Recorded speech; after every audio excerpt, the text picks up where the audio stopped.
মদিনাওয়ালা নবীর এক সাহাবী, অনেক গরিব সাহাবী, যার নাম হলো আব্দুল উজ্জা।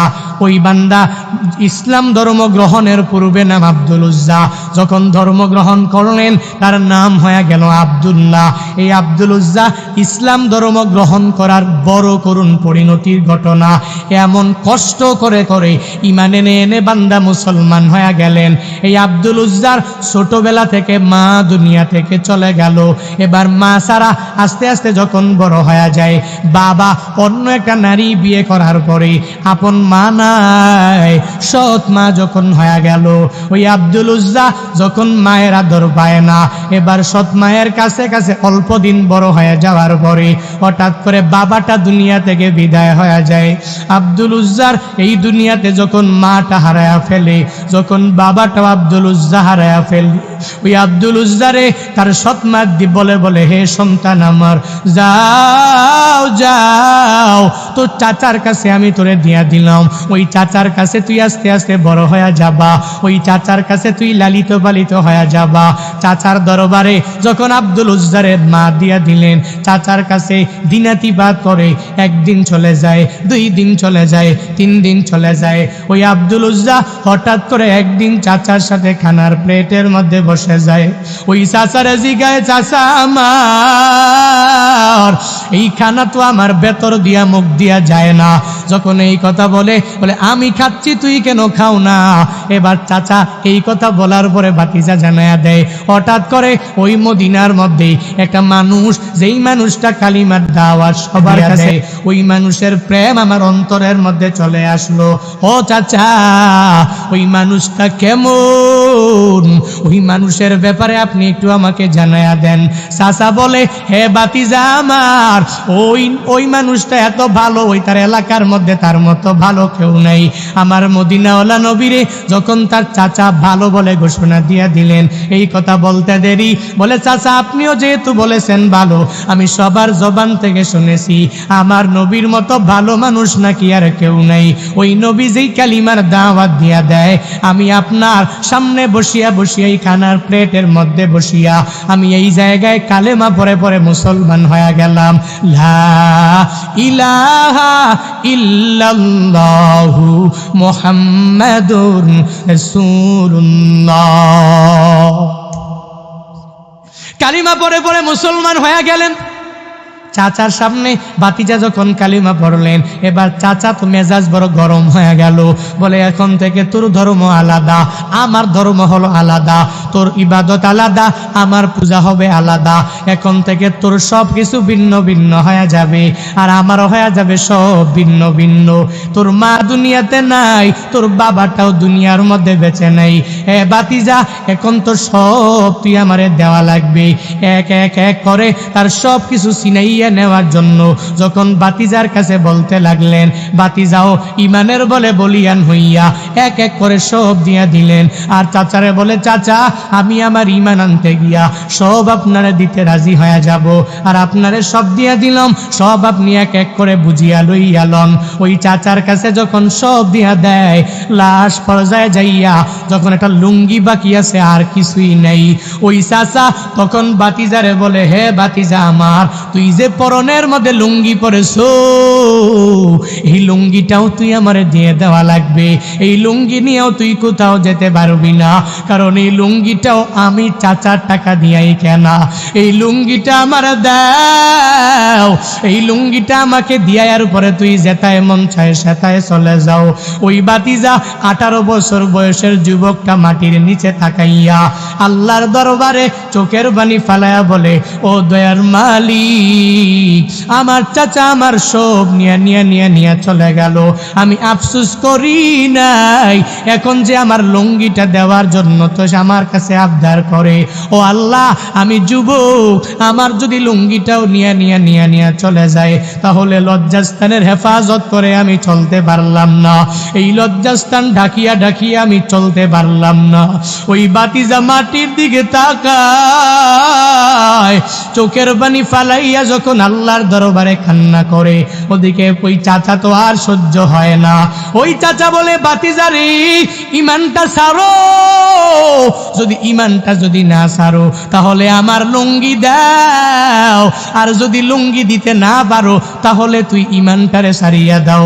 বলে না না, আমার লুঙ্গি যদিও খুলিয়া আপনারে দেওয়ার পরে যদিও আমি উলঙ্গ হয়ে যাই, তবুও আমার লুঙ্গি আপনার হাতে আমি দিয়া দিব, আমার ইমান আমার অন্তর থেকে সরাইতে পারবো না।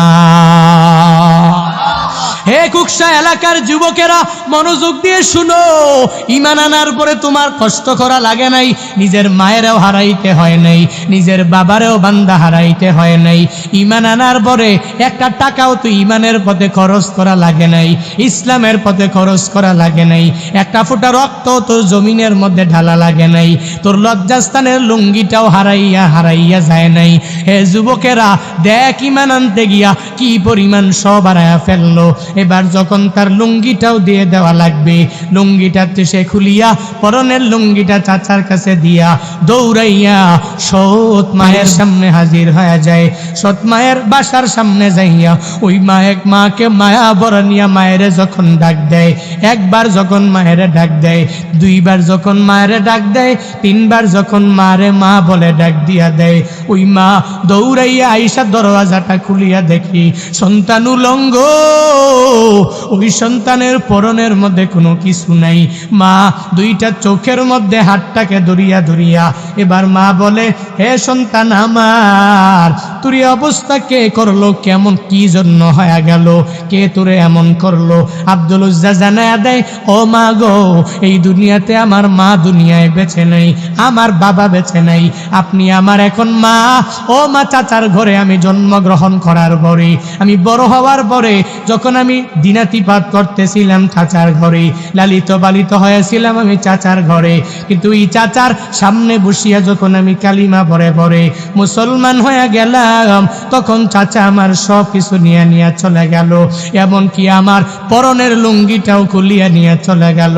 এই কথা বলার পরে এবার আব্দুল উজ্জা নিজের মায়ের ডাক দিয়া জানায়া দেয়, ও মা আমার, ওই ঘরের মধ্যে এটা তোমার কাপড় আছে কিনা আমায় দাও, এই কাপড়টা পরে পরে পরে পরে আমি এই জায়গায় থাকবো না, ওই মদিনাওয়ালা নবীর দরবারে আমার চলে যাওয়া লাগবে, যেই নবীর কালিমা পরে আমি মুসলমান হয়ে গেলাম, যেই নবীর মুখ নিশ্চিত বাণী ওই লা ইলাহা ইল্লাল্লাহর এই সাউন্ড আমি আমার অন্তরের মধ্যে গাতিয়া গাতিয়া রাখলাম।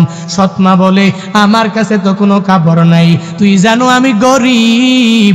এই কথা বলার পরে বলে, কাপড় লাগবে না, যা আছে মা তুমি আমারে দিয়া দাও। এটা কম্বল নিয়া যখন আব্দুল উজ্জার হাতের মধ্যে দিয়া দিলেন, কোন রকম লজ্জাস্থানটা ডাকিয়া মক্কা থেকে মদিনার দিকে রওনা হয়ে গেলেন, মদিনাওয়ালা নবীর দরবারে যাওয়ার জন্য। কত প্রেম নিয়া নিয়া হাঁটি হাঁটি পা পা পা পা করিয়া ওই নবীর দরবারে হাজির হয়ে যাওয়ার জন্য যখনই রওনা করে, প্রতিমধ্যে যায় যায় যায় যায় একটা পর্যায়ে নবীর দরবারে গিয়া পৌঁছায়া যায়। লম্বা করি না, সংক্ষিপ্ত করে ঈমানওয়ালা ব্যক্তির ঘটনা তোমাদেরকে বলি। মদিনাওয়ালা নবীর দরবারে যাওয়ার পরে নবী মসজিদে নববীর মধ্যে বসে বসে সাহাবায়ে কেরাম নিয়া নবী বয়ান করে। নবী বয়ান করা অবস্থায় তাকায়া দেখে মসজিদে নববীর দরওয়াজার মধ্যে একজন বান্দা উকি দিয়া তাকায়। মদিনাওয়ালা নবী তার চেহারার দিকে তাকায়া দেখে তার চুলগুলো উস্কো খুস্কো, তার পুরা দেহটা কেমন যেন চিকন চিকন মনে হয়, আর তার চোখের নিচে কালো দাগ পড়ে গিয়েছে, মনে হয় একটা পাগলের মতো মনে হয়। এই কথা এই কার্যকলাপ নবী তার চেহারার দিকে তাকাইয়া দেখিয়া নবী বসা থেকে দাঁড়াইয়া যায়, দৌড়াইয়া দৌড়াইয়া তার সামনে গিয়া নবী হাজির হয়ে যায়, আর যায়া বলে, হে যুবক, তুমি কে, কি তোমার পরিচয়, তুমি একটু জানাইয়া দাও না। ও আব্দুল উজ্জা মদিনাওয়ালা নবীরে দেখতে পাইয়াই জানাইয়া দেয়, ও নবী গো, আপনার এই সুন্দর চেহারা মুবারক দেখার জন্য আমি কালিমা পরে পরে, আমার মা নাই, আমার বাবা দুনিয়াতে কেউ নাই, ওই চাচার সামনে খানার প্লেটের মধ্যে আমি বসিয়া আমি কালিমা পরে মুসলমান হয়ে যাওয়ার কারণে আমার দুনিয়ার সব সম্পত্তি হারায়া ফেলল। ও নবী গো আমার, এজন্য আমার চাচা আমারে কোনো কিছু আনতে দেয় নাই। আমার কম্বল একটা সেরা কম্বল আমার মায়ের কাছ থেকে আমি নিয়ে চলে আসলাম। আমি আপনার এত দূর থেকে আপনার মুলাকাতে হাজির হয়ে গেলাম। ওই আল্লাহর জন্য আমি আমার দুনিয়ার সব কিছু হারাইয়া ফেললাম। মদিনাওয়ালা নবী তার জবান থেকে এত কিছু শোনার পরে নবী জানায়া দেয়, এরে আব্দুল উজ্জা, এতদিন পর্যন্ত তোর নাম ছিল আব্দুল উজ্জা, এখন থেকে তুই তো দুনিয়ার কোনো মানুষের বান্দা না, দুনিয়ার কোনো মূর্তিও তোরে বানায় নাই। যেহেতু লা ইলাহা ইল্লাল্লাহর সাউন্ড তুই দিয়া দিলা, আজকে থেকে তোর নাম আব্দুল উজ্জা হবে না, হবে না, হবে না। আজকে থেকে তোর নাম হবে আব্দুল্লাহ। এটাই আমি নবীর ঘোষণা। ওই নবী ঘোষণা দিয়া দিলেন, যাও এ আব্দুল উজ্জা, আজকে থেকে তোমার নাম আব্দুল উজ্জা হবে না, আজকে থেকে তোমার নাম হয়ে যাবে আব্দুল্লাহ। তার নামটা যখন আব্দুল্লাহ নবী দিয়া দিলেন, এবার আব্দুল্লাহকে সাহাবায়ে কেরামের কাছ থেকে কারো কারো কাছ থেকে কাপড়ের ব্যবস্থা করলেন, কারো কারো কাছ থেকে চাদরের ব্যবস্থা করলেন, কারো কাছ থেকে বিছানার ব্যবস্থা করে নবী আসহাবে সুফফার মাঝি একজন তাকে অন্তর্ভুক্ত বানায়া দিলেন। নবী এক এক করে দিয়া আসহাবে সুফফায় জায়গা করে দিলেন। এবার ওই আব্দুল্লাহ ঈমান আনার পরে, ইসলাম ধর্ম গ্রহণের পরে আল্লাহর কোরআনটা তো ঠিক মতো পড়তে পারে নাই। এবার সে কোরআনটা ধরে আর মসজিদে নববীর মধ্যে সারাদিন সারা রাত জুড়ে জুড়ে জুড়ে জুড়ে কোরআন তিলাওয়াত করে। এত জোরের কোরআন তিলাওয়াতের শব্দ শুনিয়া আশেপাশের সাহাবায়ে কেরাম ঠিক মতো ঘুমাইতে পারে না। ফজরের পরে মদিনাওয়ালা নবীর কাছে এরা যায় বলে, ও নবী গো, আব্দুল্লাহ রে আমাদের মাঝে জায়গা করে দিলেন, সে শুধু বারবার কোরআন তিলাওয়াত করে, এত জোরে জোরে তিলাওয়াত করে, আমাদের ঘুমের মধ্যে বড় ডিস্টার্ব হয়ে যায়। যখন এই কথা বলে মদিনাওয়ালা নবী সাহাবায়ে কেরাম রে জানায়া দেয়, হে সাহাবায়ে কেরাম, আব্দুল্লাহ রে বাধা দিও না, দিও না, দিও না। কারণ এই কোরআনটা যে সে এখন পড়তে পারে, স্বাধীনভাবে যে পড়তে পারতেছে, তার এই ব্যাকগ্রাউন্ডে দুঃখ কষ্টের কোনো অভাব নাই। সে তো কষ্ট কম করে নাই। এই দুনিয়াতে তার মা নাই, বাবা নাই, কেউ নাই, তার আত্মীয় স্বজন দুনিয়াতে কেউ নাই। তারে তোমরা বাধা দিও না। আল্লাহর কোরআনের জন্য, আল্লাহর জন্য আমি নবীর প্রেম অন্তরের মধ্যে লইয়া সেই বান্দাটা এত বড় স্যাক্রিফাইস করতে পেরেছে, তাকে বাধা দিয়া অ্যাভয়েড করে ইগনোর করে তাড়াইয়া দেওয়া যাবে না। সে কোরআন পড়বে, কোরআন দ্বারা নিজের জিন্দেগিটা গঠন করবে, জোরে জোরে পড়বে। আমি নবীও তারে বাধা দিব না। তোমরা সাহাবীরাও আব্দুল্লাহ রে কোরআন পড়ার ক্ষেত্রে বাধা দিও না। জালিকাল কিতাবু লা রাইবা ফীহি হুদাল লিল মুত্তাকিন।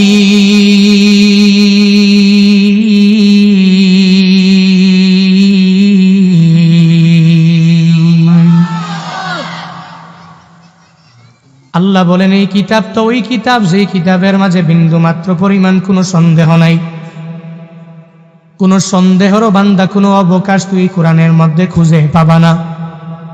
আল্লাহর কোরআনের মাঝে বিন্দু মাত্র পরিমাণ কোনো সন্দেহ নাই। আল্লাহ ঘোষণা দিয়া দিলেন, দুনিয়ার কোনো বান্দা, দুনিয়ার কোনো লেখক এই কোরআনটা লিখে নাই, বানায় নাই। দুনিয়ার কোনো লেখকের কিতাবের শুরুতেই লেখকটা জানায়া দিল, আমার এই বইয়ের মধ্যে তোমরা গবেষণা করলে ভুলগুলো ধরতে পারবা। কারো জন্য এটা মুনাসিব হয়ে যাবে, কারো জন্য মুনাসিব হবে না। কিন্তু আমি আল্লাহ কেমন একটা কোরআন তোমাদেরকে দিয়ে দিলাম, এই কোরআনটা তোমাদের উপর দীর্ঘ 23 বছর লাগাইয়া নাজমান নাজমান নাজমানে এক এক এক এক করে করে ভাগ ভাগ করে করে আয়াত আয়াত করে করে এই কোরআনটা আমি আল্লাহ তোদের জন্য দিয়ে দিলাম। এটা হুদাল লিন্নাস। হিন্দু যদি এটা পড়িয়া পড়িয়া মনে করে আমি কোরআন দ্বারা নিজের জিন্দেগিটা গঠন করব, ওই হিন্দুর জন্য কালামুল্লাহটা হিদায়াত। কোনো খ্রিস্টান যদি মনে করে এই কোরআনটা পড়িয়া পড়িয়া এই কোরআন থেকে শিক্ষা অর্জন করিয়া কোরআন থেকে রিসার্চ করে নিজের জিন্দেগিটা চালাবো, ওই খ্রিস্টানটার কপালেও হিদায়াত নামক দৌলত জুটে যাবে। কোনো বৌদ্ধ যদি মনে করে আমি এই কোরআনটা পড়িয়া পড়িয়া রিসার্চ করা আরম্ভ করে দিলাম, আর এই কোরআন থেকে শিক্ষা অর্জন করিয়া বাস্তব জীবনে আমি আমল চালু করে দিলাম, ওই বৌদ্ধটাও দুনিয়ার লাইনে বড় কামিয়াবি হয়ে যাবে। কারণ আল্লাহর কোরআনটা দুনিয়ার কোনো বান্দা বানায় নাই, দুনিয়ার কোনো লেখক এই কোরআনটা বান্দা লেখে নাই, বরং এই কোরআন এত সুন্দর কিতাব, যেই বান্দাই পড়বে, যেই বান্দা ঈমান অন্তরের মধ্যে লইয়া অথবা ঈমান না লইয়া যদি ইখলাস নিয়ে একনিষ্ঠ দিল অন্তরের মধ্যে লইয়া এই বান্দা যদি কোরআনটা নিয়ে গবেষণা করা আরম্ভ করে দেয়, যেদিন থেকে গবেষণা করা বান্দা শেষ হয়ে যাবে ওই দিন থেকে কোরআনের ঘোর বিরোধিতাকারীরাও বিরোধিতা করতে পারবে না। এ বান্দারা কত হিস্টোরি তুমি আর আমি তো পুরা জিন্দেগিতে পাওয়া গেলাম, এখন আমি আর তুমি এই কোরআন রিসার্চটা বাদ দিয়া কোরআনটারে এক সাইডে আমি আর তুমি রাখিয়া দিলাম, আলমারির উপরে রাখিয়া দিলাম, এখন শুধু আমি আর তুমি থাকলাম কি নিয়ে জানোনি?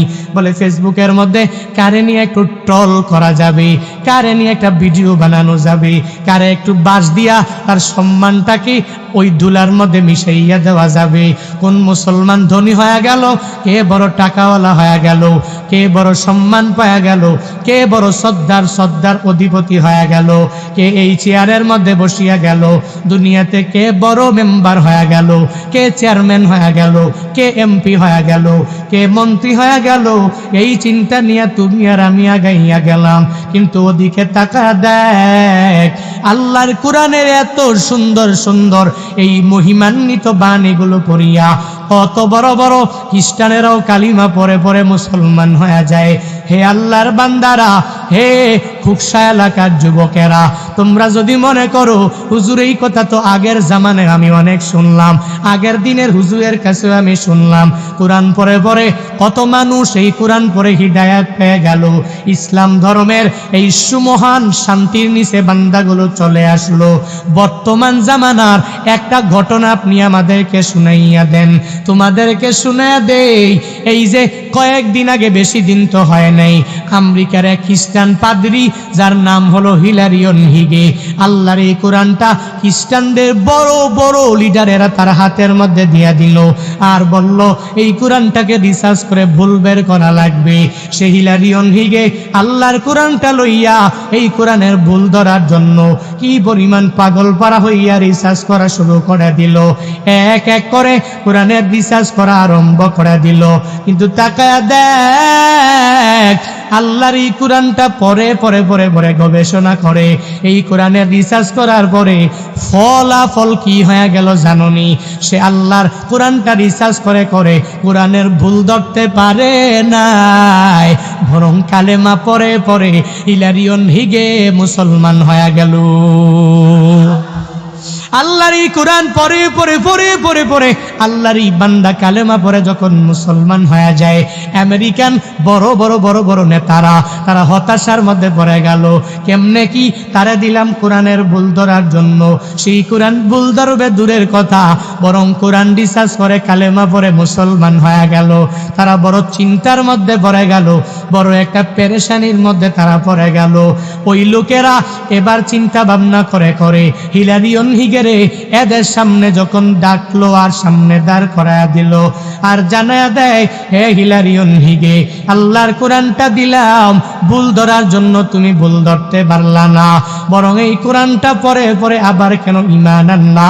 হিলারিয়ন হিগে কি সুন্দর করে খ্রিস্টানদেরকে জানায়া দেয়, হে মুসলিম উম্মাহ, তোমাদের জন্য হিলারিয়ন হিগের এই কথাটা তোমাদের জন্য বড় দামি। তুমি আর আমি এই কোরআনটাকে এক সাইডে রাখলাম, এই কোরআনটারে আলমারির উপরে রাখিয়া রাখিয়া দিয়া দিলাম আর বিভিন্ন মানুষের দুশনিয়া ঘুরা আরম্ভ করলাম, গীবত শেখায়াতের মধ্যে সময়টা কাটায়া দিলাম।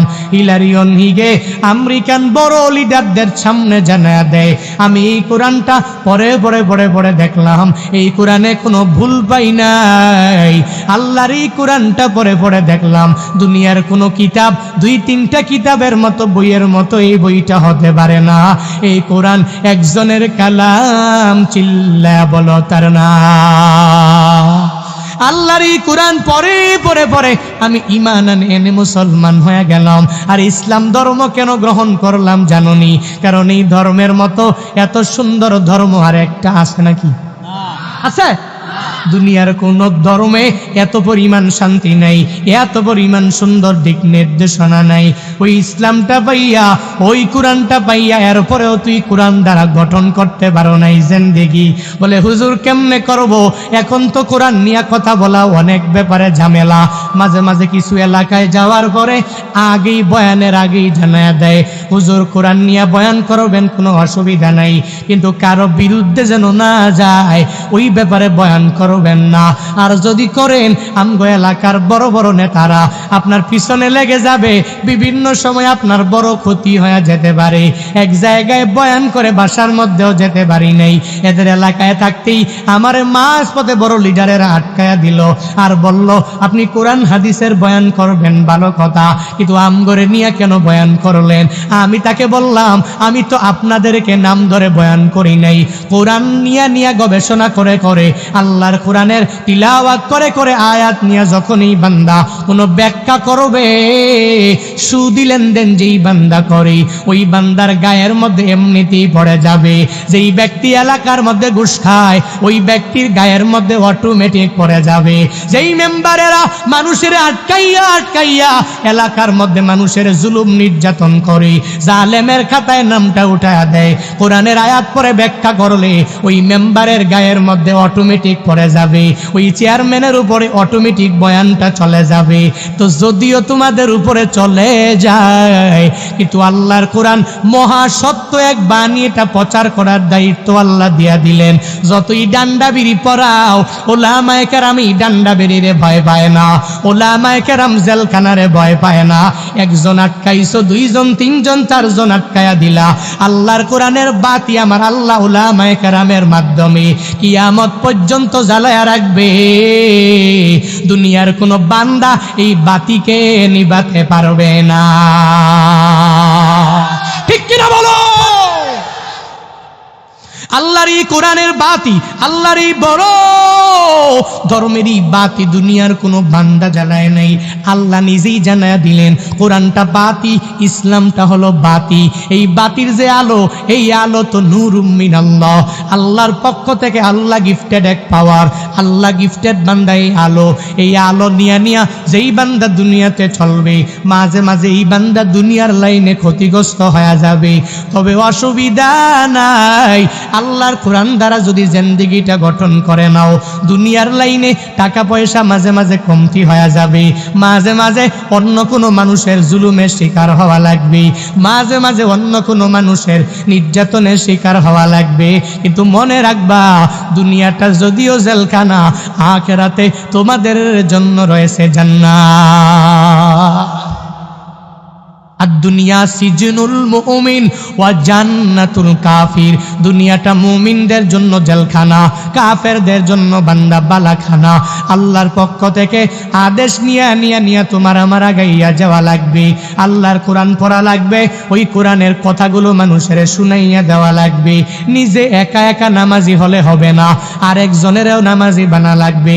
নিজে একা একা সুদি লেনদেন থেকে বেঁচে থাকলে হবে না, আরেকজন ভাইকেও সুদি লেনদেন থেকে বাঁচাইয়া রাখা লাগবে। নিজে একা একা ঘুষ থেকে বেঁচে থাকলে হবে না, আর একজন ভাইরেও ঘুষ থেকে বাঁচাইয়া রাখা লাগবে। কোন মাধ্যমে? বলে মন গড়া দলিলের মাধ্যমে না। আল্লাহর কোরআনে সুদের, ঘুষের, নামাজের, রোজার, নেক আমলের বয়ান আছে না নাই? নাই? আছে নেই? এগুলা পরে পরে এদের সামনে উপস্থাপন করে দাও, অটোমেটিক এই মানুষগুলো ভালো হয়ে যাবে। এই দায়িত্ব নিয়ে বান্দা তুমি আগায়া যাও। যদি এই কোরআনটা পরে পরে নিজের জিন্দেগিটা গঠন করতে পারো। বলে হুজুর কোরআন পারি না, বলে তুমি পারার দরকার নাই, হুজুররা তো আছে, হক্কানি উলামায়ে কেরামের দরবারে চলে যাও, এদের কাছে যাইয়া এদের কাছ থেকে শিক্ষা নিয়ে আমল করা আরম্ভ করে দাও। দেখবা এই কোরআনটা মুত্তাকিদের জন্য হয়ে যাবে বান্দা বড় হেদায়াত, মুত্তাকিদের জন্য হয়ে যাবে পথ প্রদর্শক। কি পরিমাণ পথ প্রদর্শক হবে! এবার মুত্তাকিদের জন্য কোরআন হেদায়াত, কোন কোন মুত্তাকি বান্দার জন্য, ওই গুণগুলো জানার দরকার আছে না নাই? নাই? দরকার নাই? কোরআনটা পড়ে পড়ে হিদায়াত পাবে কারা?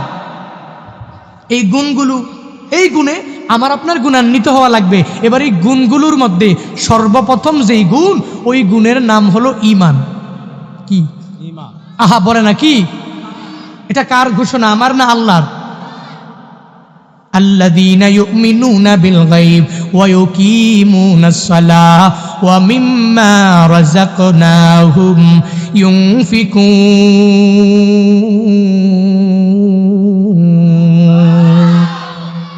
আল্লাহ বলেন কোরআনটা মুত্তাকিদের জন্য হিদায়াত। তবে এবার হিদায়াতগুলো পাবে কারা? বলে এক নম্বরে যেই বান্দা আল্লাহরে দেখে নাই, না দেখিও আল্লাহর প্রতি বান্দা ঈমান আনলো। আল্লাহরে কেউ দেখছে নাকি? আপনারা দেখছেন নি? আল্লাহরে দেখেন নাই, এরপরেও আল্লাহ আছে না নাই? আছে।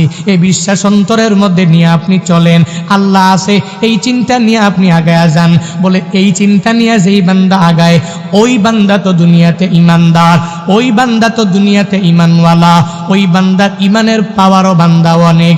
এই বান্দাগুলোই কোরআনটা তার জন্য হিদায়াত। আল্লাহ বলেন মুত্তাকিদের জন্য হিদায়াত। এবার মুত্তাকি কারা?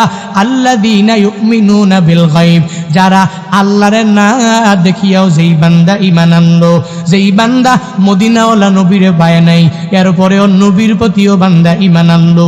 আল্লাহর এই কোরআনটা ছাড়া অন্য কোনো কিতাব বান্দা পায় নাই, এরপরেও বান্দাটা ঈমান এনে নিল।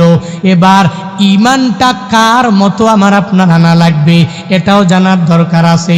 বলে ঈমানটা আনবো আমিনু কামা আমানান নাস। মুত্তাকিদের জন্য কোরআনটা কি? হিদায়াত। এবার মুত্তাকি কারা? আমরা তো মুত্তাকির দলভুক্ত হওয়া লাগবে, তাহলেই কোরআনটা হবে আমার জন্য আপনার জন্য হিদায়াত। এবার মুত্তাকি কারা? বলে এক নম্বরে যেই বান্দা ইমানদার। কিদার? আহা বলে না কি বা কিদার? কষ্ট হচ্ছে নাকি আপনাদের? সংক্ষিপ্ত করা দরকার। উঠতেছেন কেন আপনারা? একটু ধৈর্য সহকারে বসলে ভালো হবে না? এটা কিন্তু বড় বদ অভ্যাস, ওয়াজ মাহফিল থেকে উঠাউঠি করা বদ অভ্যাস। এত দূর থেকে আপনার এখানে মাহফিল করতে আমি আসছি, বয়ান করতে। যা পারি আর না পারি একটু বসবেন তো, আপনি বয়ানে ভালো করে ঢুকতে দিবেন তো, এরপরে না কথা বলবো। মুত্তাকিদের জন্য কোরআনটা হলো বড় দামি, বড় হিদায়াত। আল্লাহ জানায়া দিলেন। এবার হেদায়াত মুত্তাকিরা পেয়ে যাবে। এবার মুত্তাকি কারা? বলে মুত্তাকি যেই বান্দা আল্লাহরে না দেখিয়া ঈমান আনলো, মদিনাওয়ালা নবীরেও না দেখিয়া বান্দা ঈমান আনলো, আসমানি কিতাব কোরআনটা ছাড়া অন্য কিছু বান্দা দেখে নাই, ইয়ার পরেও বান্দাগুলো ঈমান আনলো। হে খুকসার মুসলমানেরা, এবার ঈমানটা কেমন হওয়া লাগবে? বলে আমিনু কামা আমানান নাস।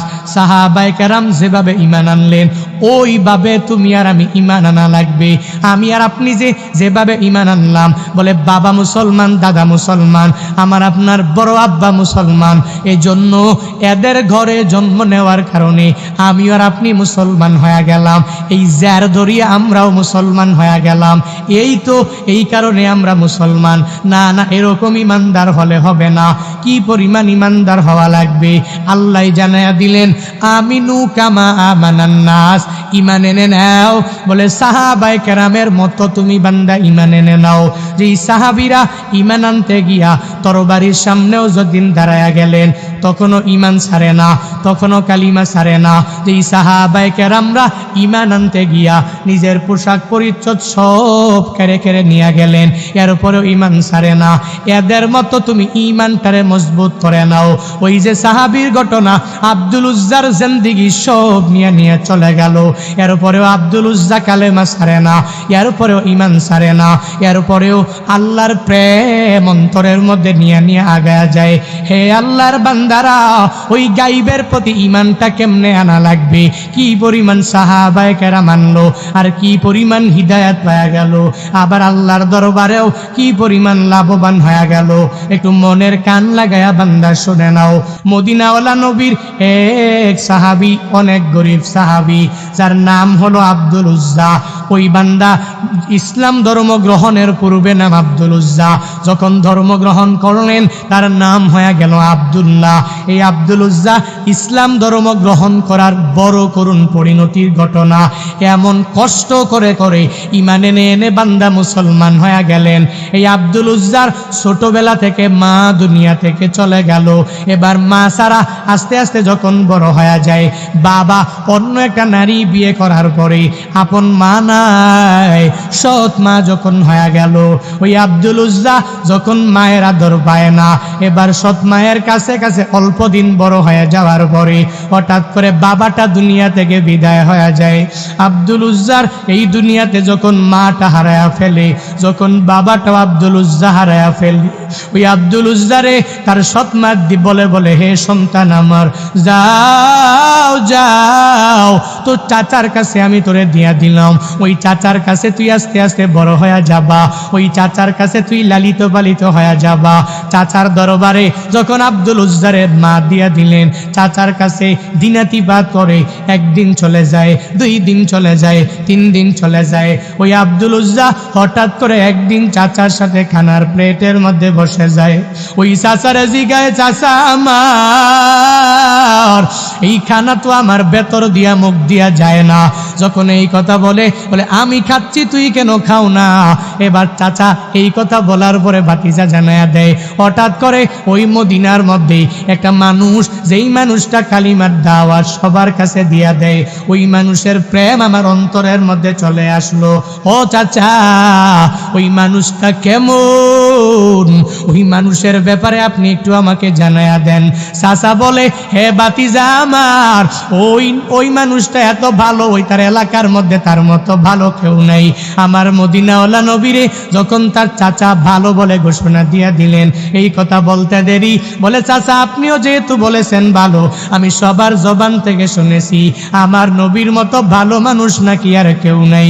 ওই নবী যেই কালিমার দাওয়াত দিয়া দেয়, আমি আপনার সামনে বসিয়া বসিয়া এই খানার প্লেটের মধ্যে বসিয়া আমি এই জায়গায় কালেমা পরে পরে মুসলমান হয়ে গেলাম। লা ইলাহা ইল্লাল্লাহু মুহাম্মাদুর রাসূলুল্লাহ। কালিমা পরে পরে মুসলমান হয়ে গেলেন। চাচার সামনে ভাতিজা যখন কালিমা পড়লেন, এবার চাচা তো মেজাজ বড় গরম হয়ে গেল।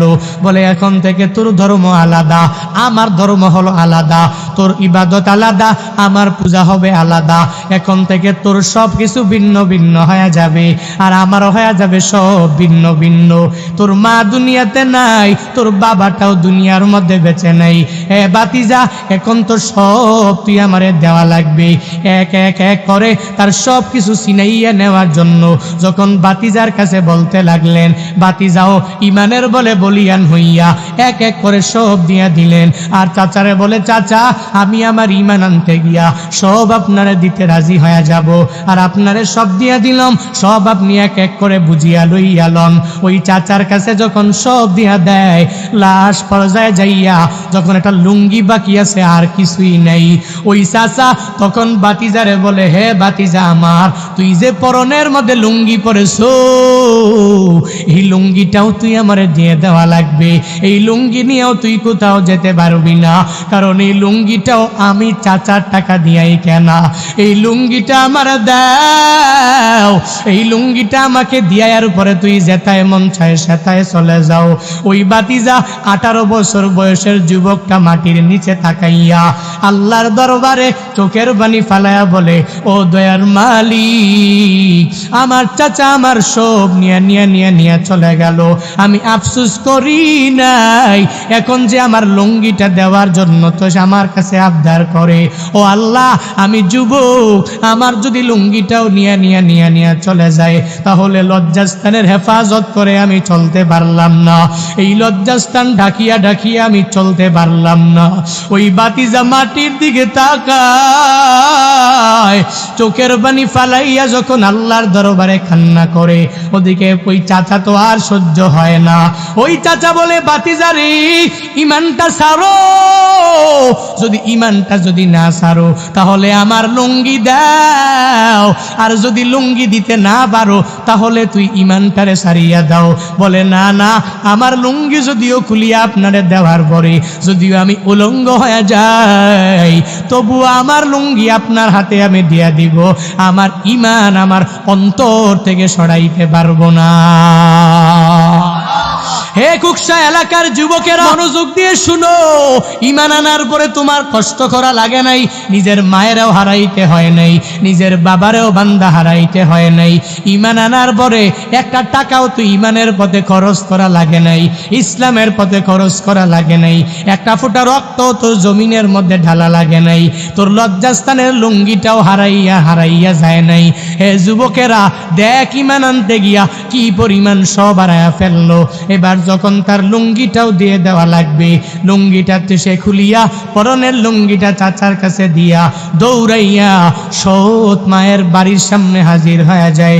সৎ মায়ের বাসার সামনে যাইয়া ওই মাকে মায়া বড় নিয়া মায়েরে যখন ডাক দেয়, একবার যখন মায়েরে ডাক দেয়, দুইবার যখন মায়েরে ডাক দেয়, তিনবার যখন মারে মা বলে ডাক দিয়া দেয়, ওই মা দৌড়াইয়া আইসা দরওয়াজাটা খুলিয়া দেখি সন্তান উলঙ্গ, ওই সন্তানের পরনের মধ্যে কোনো কিছু নাই। মা দুইটা চোখের মধ্যে হাতটাকে ধরিয়া ধরিয়া এবার মা বলে, হে সন্তান আমার, তোর অবস্থা কে করলো, কেমন কি জন্য হয়ে গেল, কে তোরে এমন করলো? আব্দুল উজ্জা জানায়া দেয়, ও মা গো, এই দুনিয়াতে আমার মা দুনিয়ায় বেঁচে নেই, আমার বাবা বেঁচে নাই, আপনি আমার এখন মা। ও মা, চাচার ঘরে আমি জন্মগ্রহণ করার পরে, আমি বড় হওয়ার পরে, যখন আমি দিনাতিপাত করতেছিলাম চাচার ঘরে, লালিত পালিত হয়েছিলাম আমি চাচার ঘরে, কিন্তু এই চাচার সামনে বসিয়া যখন আমি কালিমা পড়ে পড়ে মুসলমান হয়ে গেলাম, তখন চাচা আমার সব কিছু নিয়ে চলে গেল, এমনকি আমার পরনের লুঙ্গিটাও খুলিয়া নিয়ে চলে গেল। এই কথা বলার পরে এবার আব্দুল উজ্জা নিজের মায়ের ডাক দিয়া জানায়া দেয়, ও মা আমার, ওই ঘরের মধ্যে এটা তোমার কাপড় আছে কিনা আমায় দাও, এই কাপড়টা পরে পরে পরে পরে আমি এই জায়গায় থাকবো না, ওই মদিনাওয়ালা নবীর দরবারে আমার চলে যাওয়া লাগবে, যেই নবীর কালিমা পরে আমি মুসলমান হয়ে গেলাম, যেই নবীর মুখ নিশ্চিত বাণী, ওই লা ইলাহা ইল্লাল্লাহর এই সাউন্ড আমি আমার অন্তরের মধ্যে গাতিয়া গাতিয়া রাখলাম। সৎমা বলে, আমার কাছে তো কোনো কাপড় নাই, তুই জানো আমি গরিব। এই কথা বলার পরে বলে, কাপড় লাগবে না, যা আছে মা তুমি আমারে দিয়া দাও। এটা কম্বল নিয়া যখন আব্দুল উজ্জার হাতের মধ্যে দিয়া দিলেন, কোন রকম লজ্জাস্থানটা ডাকিয়া মক্কা থেকে মদিনার দিকে রওনা হয়ে গেলেন, মদিনাওয়ালা নবীর দরবারে যাওয়ার জন্য। কত প্রেম নিয়া নিয়া হাঁটি হাঁটি পা পা পা পা করিয়া ওই নবীর দরবারে হাজির হয়ে যাওয়ার জন্য যখনই রওনা করে, প্রতিমধ্যে যায় যায় যায় যায় একটা পর্যায়ে নবীর দরবারে গিয়া পৌঁছায়া যায়। লম্বা করি না, সংক্ষিপ্ত করে ঈমানওয়ালা ব্যক্তির ঘটনা তোমাদেরকে বলি। মদিনাওয়ালা নবীর দরবারে যাওয়ার পরে নবী মসজিদে নববীর মধ্যে বসে বসে সাহাবায়ে কেরাম নিয়া নবী বয়ান করে। নবী বয়ান করা অবস্থায় তাকায়া দেখে মসজিদে নববীর দরওয়াজার মধ্যে একজন বান্দা উকি দিয়া তাকায়। মদিনাওয়ালা নবী তার চেহারার দিকে তাকায়া দেখে তার চুলগুলো উস্কো খুস্কো, তার পুরা দেহটা কেমন যেন চিকন চিকন মনে হয়, আর তার চোখের নিচে কালো দাগ পড়ে গিয়েছে, মনে হয় একটা পাগলের মতো মনে হয়। এই কথা এই কার্যকলাপ নবী তার চেহারার দিকে তাকাইয়া দেখিয়া নবী বসা থেকে দাঁড়াইয়া যায়, দৌড়াইয়া দৌড়াইয়া তার সামনে গিয়া নবী হাজির হয়ে যায়, আর যায়া বলে, হে যুবক, তুমি কে, কি তোমার পরিচয়, তুমি একটু জানাইয়া দাও না। ও আব্দুল উজ্জা মদিনাওয়ালা নবীরে দেখতে পাই উঠাইয়াই জানায়া দেয়, ও নবী গো, আপনার এই সুন্দর চেহারা মুবারক দেখার জন্য আমি কালিমা পরে পরে, আমার মা নাই, আমার বাবা দুনিয়াতে কেউ নাই, ওই চাচার সামনে খানার প্লেটের মধ্যে আমি বসিয়া আমি কালিমা পরে মুসলমান হয়ে যাওয়ার কারণে আমার দুনিয়ার সব সম্পত্তি হারায়া ফেলল। ও নবী গো আমার, এজন্য আমার চাচা আমারে কোনো কিছু আনতে দেয় নাই, আমার কম্বল একটা সেরা কম্বল আমার মায়ের কাছ থেকে আমি নিয়ে চলে আসলাম। আমি আপনার এত দূর থেকে আপনার মোলাকাতে হাজির হয়ে গেলাম, ওই আল্লাহর জন্য আমি আমার দুনিয়ার সব কিছু হারাইয়া ফেললাম। মদিনাওয়ালা নবী তার জবান থেকে এত কিছু শোনার পরে নবী জানায়া দেয়, এরে আব্দুল উজ্জা, এতদিন পর্যন্ত তোর নাম ছিল আব্দুল উজ্জা, এখন থেকে তুই তো দুনিয়ার কোনো মানুষের বান্দা না, দুনিয়ার কোনো মূর্তিও তোরে বানায় নাই, যেহেতু লা ইলাহা ইল্লাল্লাহর সাউন্ড তুই দিয়া দিলা, আজকে থেকে তোর নাম আব্দুল উজ্জা হবে না, হবে না, হবে না, আজকে থেকে তোর নাম হবে আব্দুল্লাহ। এটাই আমি নবীর ঘোষণা। ওই নবী ঘোষণা দিয়া দিলেন, যাও হে আব্দুল উজ্জা, আজকে থেকে তোমার নাম আব্দুল উজ্জা হবে না, আজকে থেকে তোমার নাম হয়ে যাবে আব্দুল্লাহ। তার নামটা যখন আব্দুল্লাহ নবী দিয়া দিলেন, এবার আব্দুল্লাহকে, এই এলাকার মধ্যে নাকি একজন ইমাম আছে, এই দেশের মধ্যে ইমাম আহমদ ইবনে হাম্বল, আমি তাহার দরবারে একবার যাব, আমি তার সঙ্গে মুলাকাত করব, আমি তার দরবার থেকে একটু দোয়া নিব। আল্লাহর দরবারে এই দোয়াটা করেছি, আল্লাহ আমার এই দোয়াটা কবুল করে নাই।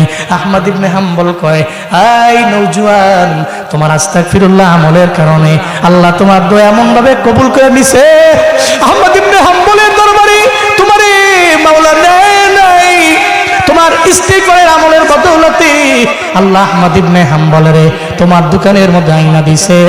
আমি সেই ইমাম আহমদ ইবনে হাম্বল। চিল্লা পড়া যাবে কি মারহাবা? আরো জোরে চিল্লা আল্লাহু আকবার। আমি তো সেই ইমাম।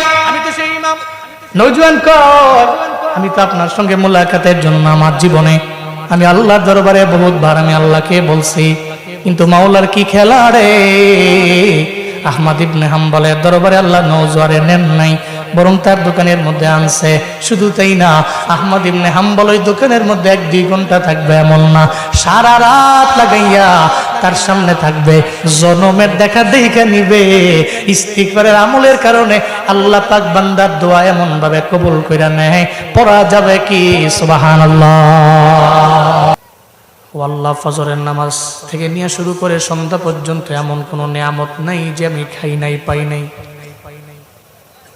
সব নিয়ামত তুমি আমায় দিলা, এমন কোন নিয়ামত নাই যে তুমি আমার দাও নাই। তবে এই নিয়ামতের শুকর আমি কোন জুমলা দিয়ে আদায় করবো এই ব্যাপারে আমার জানা নাই।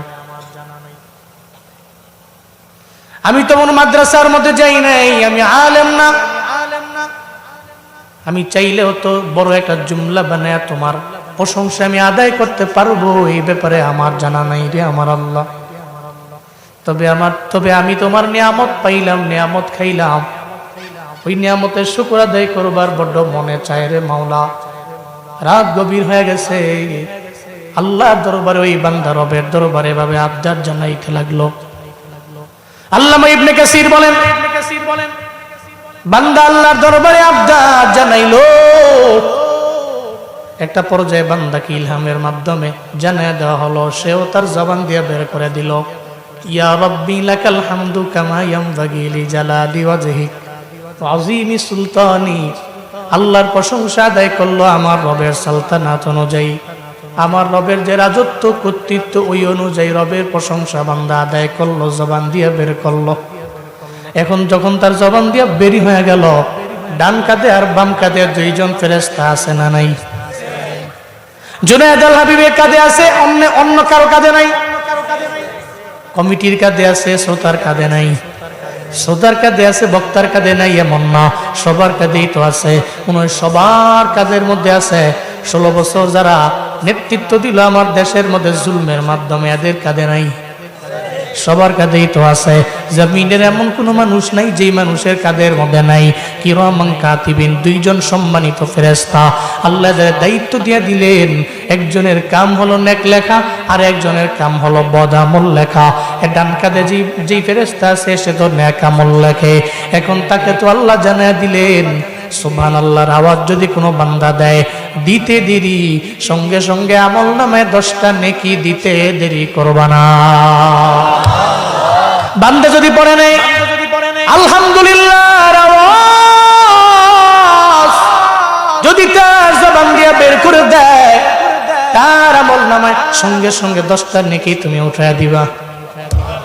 শুধু তাই না, তারে বলা আছে যদি আমার বান্দা আল্লাহু আকবার বইলা আমি রবেরে বড় বলে, সঙ্গে সঙ্গে তুমি আমল নামার মধ্যে 10টা নেকি উঠায়া দিবা। তাহলে সব জানা আছে, ডান কাঁধের ফেরেশতার জানা আছে। তবে ইয়া রাব্বি লাকাল হামদু কামা ইয়ামবাগি লিজালালি ওয়াজহিকা ওয়া আযীমি সুলতানিক, এই জুমলাটা বান্দা যখন পড়ে, এই ব্যাপারে কতটুকু নেকি দেওয়া লাগবে ডান কাঁধের ফেরেশতার জানা। আল্লাহর দরবারে বলে আল্লাহ এখন আমি কি করব, এই ব্যাপারে আমার জানা নেই।